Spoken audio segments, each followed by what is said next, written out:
नमस्कार। आज मैं प्रथम अध्याय के तृतीय खंड का सारांश दूंगी। इस खंड में ब्रह्म अथवा परम सत्य तक पहुंचने का मार्ग दर्शाया गया है। इसमें यह बताया गया है कि किस प्रकार से हम अपने को उस मार्ग पर चलने के लिए तैयार कर सकते हैं। इस खंड में एक बहुत ही प्रसिद्ध रूपक को प्रस्तुत किया गया है, जिसमें शरीर को एक रथ के रूप में माना गया है। शरीर रथ है और बुद्धि रथ की सारथी है। मन उस रथ की लगाम है और हमारी इंद्रियां रथ के घोड़े समान हैं। रही बात आत्मा की, वह रथी है, अर्थात वह इस रथ का यात्री है। बुद्धि के द्वारा मन पर नियंत्रण करके इंद्रियों को उचित मार्ग पर अग्रसर किया जा सकता है। इसलिए बहुत आवश्यक है कि मन की लगाम कसी हुई हो, जिससे इंद्रियां वश में रहें।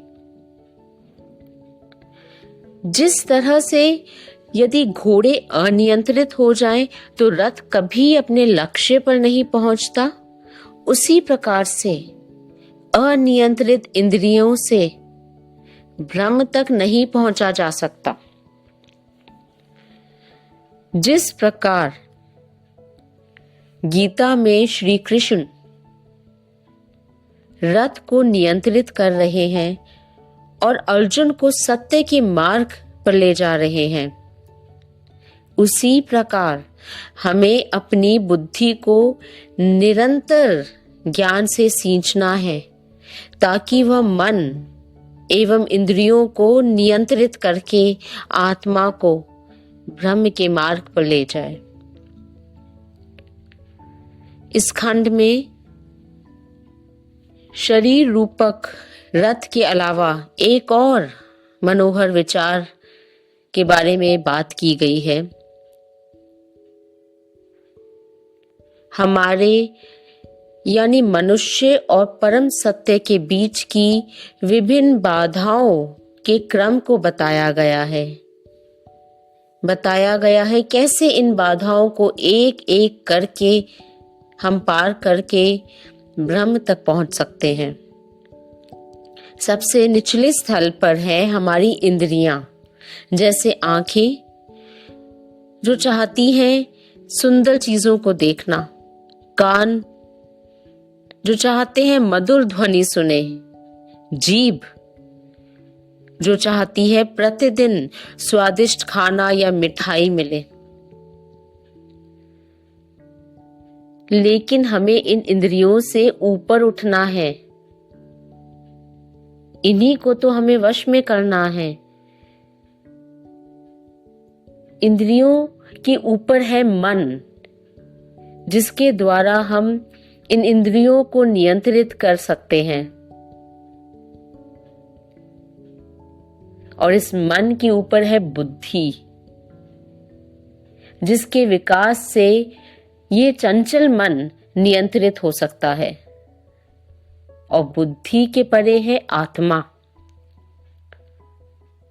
और इस आत्मा से भी जो ऊपर है वो है अव्यक्त या अनमैनिफेस्ट, जो इस संपूर्ण ब्रह्मांड की मूल ऊर्जा है।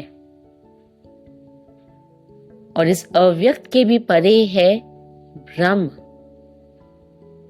परम सत्य, और इस ब्रह्म के परे कुछ भी नहीं है, और इस ब्रह्म के अतिरिक्त भी कुछ नहीं है, क्योंकि सभी जीव या प्रकृति ब्रह्म का ही प्रतिबिंब है। ब्रह्म ही परम सत्य है और यही तक हमें पहुंचना है। यही सबके जीवन का मकसद है। ब्रह्म की अनुभूति के लिए अपनी आत्मा को पहचानना आवश्यक है। इस पूरे अध्याय में यही जोर दिया गया है कि आप अपनी इंद्रियों को मन द्वारा नियंत्रित करके अपने वास्तविक रूप को पहचाने, इस आत्मा को पहचाने।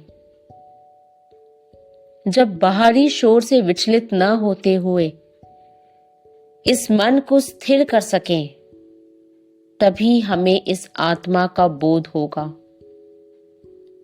यह मार्ग बहुत सरल नहीं है, परंतु असंभव भी नहीं है।